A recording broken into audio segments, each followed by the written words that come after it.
Assalamualaikum, Sobat Sejarah. Selamat datang kembali di saluran kita. Hari ini, kita akan menyelami periode yang penuh gejolak di Kekhalifahan Umayyah. Masa pemerintahan Khalifah Yazid bin Abdul Malik, atau yang dikenal sebagai Yazid II, hanya berkuasa kurang dari 4 tahun 720 sampai 724 Masehi. Masa kekuasaannya ditandai oleh pergeseran kebijakan drastis dari reformasi khalifah sebelumnya, Umar bin Abdul Aziz, dan serangkaian pemberontakan berdarah. Siapa saja tokoh politik yang mendominasi panggung kekuasaan, dan siapa pula masu-masu kuat yang berani menantangnya. Mari kita bedah satu persatu. Di kursi kekhalifahan, duduklah Yazid bin Abdul Malik. Awalnya, ia berjanji melanjutkan jejak reformis Umar bin Abdul Aziz. Namun, janji itu hanya bertahan sebentar. Siapa yang memengaruhinya? Para penasihat buruk?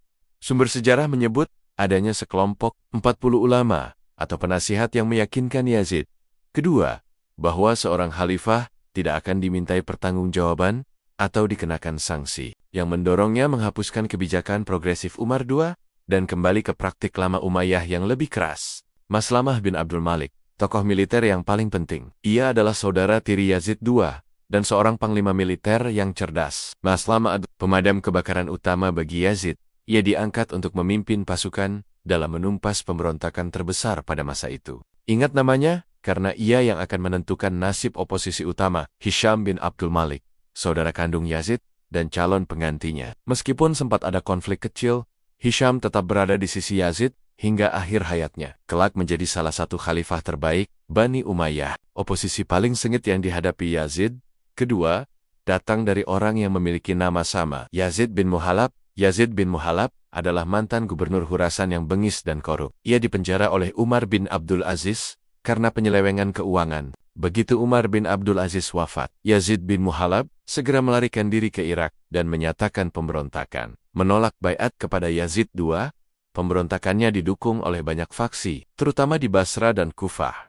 yang kecewa dengan kebijakan Umayyah. Ini adalah ancaman langsung terhadap stabilitas kekhalifahan di timur. Khalifah Yazid 2009 mengerahkan Maslamah bin Abdul Malik untuk memimpin pasukan. Pertempuran sengit terjadi di Al-Akhir, dekat Karbala. Akhirnya, Yazid bin Muhalab tewas di medan perang, dan Maslamah menumpas habis seluruh keturunan dan keluarganya. Sebuah tragedi yang dicatat sejarah. Selain persaingan faksi internal, Yazid kedua juga harus berhadapan dengan musuh ideologis abadi dinasti Umayyah, yaitu kaum Khawarij, kelompok Khawarij, yang dikenal fanatik dan radikal, kembali melancarkan perlawanan begitu kebijakan moderat Umar kedua dicabut. Mereka melihat perubahan haluan Yazid kedua sebagai pembenaran atas perlawanan mereka. Di antara mereka muncul nama Bistam. Kelompok Khawarij yang dipimpinnya, khususnya faksi Haruriyah, melancarkan serangan dan pertempuran di berbagai wilayah. Meskipun beberapa jenderal Yazid II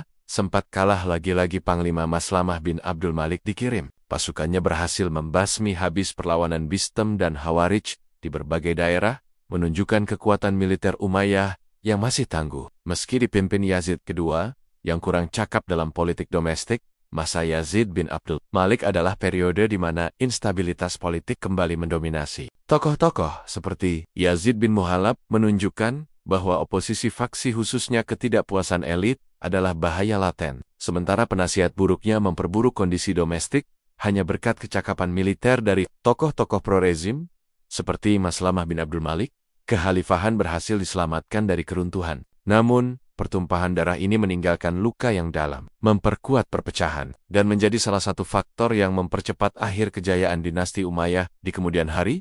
Bagaimana pendapat Anda? Apakah Yazid II adalah korban penasihatnya, atau ia memang pemimpin yang lemah? Tuliskan komentar Anda di bawah. Jangan lupa like, share, dan subscribe untuk video sejarah menarik lainnya. Wassalamualaikum.